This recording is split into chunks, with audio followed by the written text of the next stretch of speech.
Alright, so my kind of back speech is on the cochlear implant, and a little bit of background for those of you that don't know what the cochlear implant is that it's basically a surgically implanted device in deaf people's ears that are supposedly meant to restore their hearing. And a little bit of background is that prior to its development, the deaf people had to go through a lot of things, whether it be suffering through experimentation or lack of communication. And for years, people believed that people born deaf is a problem that needs to be fixed. And the method is that doctors try to do a lot of experimentation, whether it be to surgically open a hole in the cochlear canal, or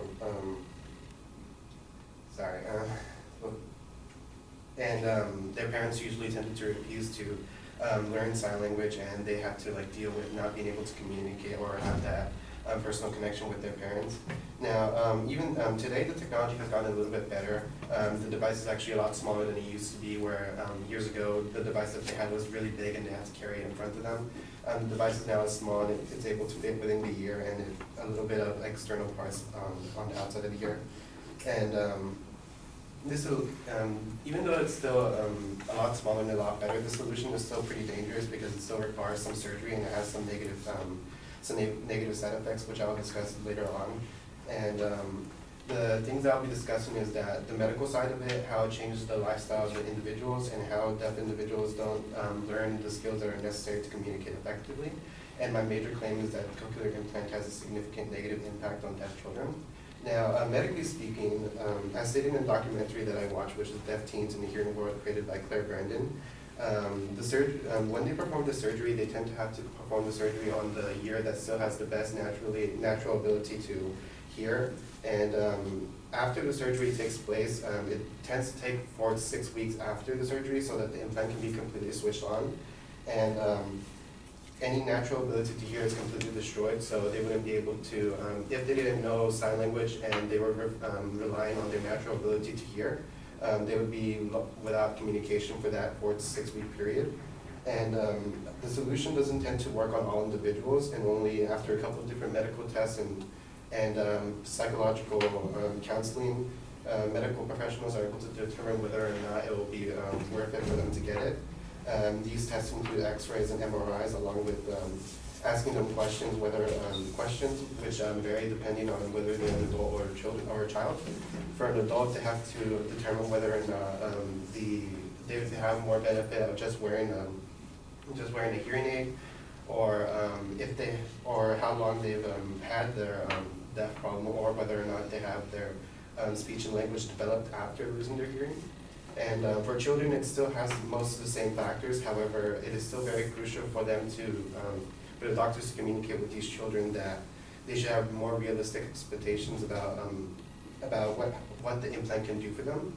And another point is that aside from the potential loss of their natural ability to hear, the FDA still warns them that there are many other risks to the surgery, including injury to their facial nerves, injury to a nerve that's connected to the tongue that gives them a sense of taste.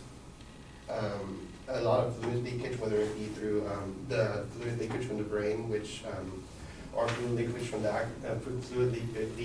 the actual cochlear canal, tinnitus, which is a ringing and buzzing sound in the ear, and a rejection of the implant due to inflammation or other additional unforeseen circumstances. My second point is that there's going to be a change in their lifestyle. In terms of their daily life, all individuals need to be aware that the implant may set off anti-theft systems in certain stores. It could set off metal detectors. It could be affected by cell phones and other radio transmitters. It must have them turned off during takeoffs and landings with aircrafts, and individuals must be careful about taking out their external parts of the actual implants when they go swimming or when they go to take a shower. And as examined by the American Academy of Orthodontics of Head and Neck Surgery, the cost of the actual implant can range from $40,000 to $100,000 in total cost after evaluation, surgery, and the cost and rehabilitation. And my third point is that deaf children with the implant fail to develop necessary skills. Rather than learning their native language of signing, they allow themselves, they don't learn it, whether it be their parents' decision or their own decision, and that tends to lead them not to have the proper skills for them to actually be able to communicate more effectively. And in the same documentary, there are some examples of how people do tend to prefer their use of sign language because it's a lot more efficient and easier for them. And they don't like to rely on their technology. And becoming reliant on that, the implant is bad because it doesn't really completely restore their hearing. And for all individuals, it could be different. The sounds may be completely different from individual to individual. Language may not be understood as well as others. The initial implant may fail, and it would require additional surgery, which will raise the cost of the will raise the cost for them. And to show you more of the numbers, according to the American Speech and Language Hearing Association website, hearing loss affects 12,000 children born within the USA every year. 92% of the children born with hearing loss are born to purely hearing parents, and in 2005, 85% of parents chose to use spoken language option, where only 15% chose to use sign language, which shows that only 15% actually do learn the skills that they need to communicate more effectively. And in conclusion, I've talked about the various medical factors that are associated with this, how it does change the individual's lives, and how children fail to develop the skill required to communicate better. And my conclusion is that the cochlear implant has a significant negative impact on that children.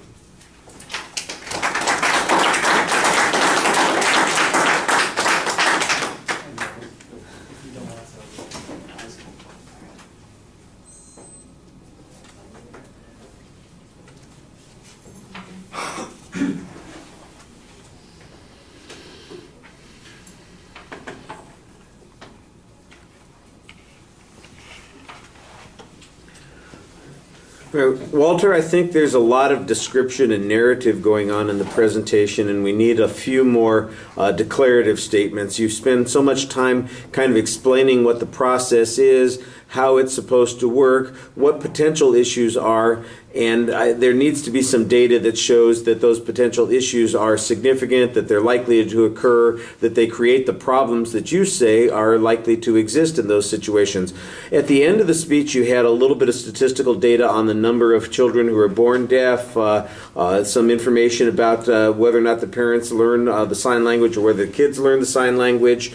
I didn't hear any data about the frequency with which the implants are put into place. We don't get any comparative data between those with the implants and those who don't have the implants on their effectiveness on communication, on the frequency of these kinds of problems. There's a lot of speculation, for instance, in that second section on lifestyle. It could set off the store alarm. It could be a problem on airplanes. It could be interfered with by cell phones. You know what? That's almost all of my life. Without the cochlear implants, I'm always setting off some store alarm, and I don't know what the hell I've done to do that. Every time I get on an airplane, somebody's telling me to turn something on or off, and I don't have those implants. I'm having to constantly empty my pockets on the metal detectors. So I'm not exactly sure that it's more frequent, less frequent, that that somebody's life is disrupted in some way. It sounds really speculative, and there's a whole bunch of those kinds of things that are speculative. I'm just giving you the one example, but there are other ones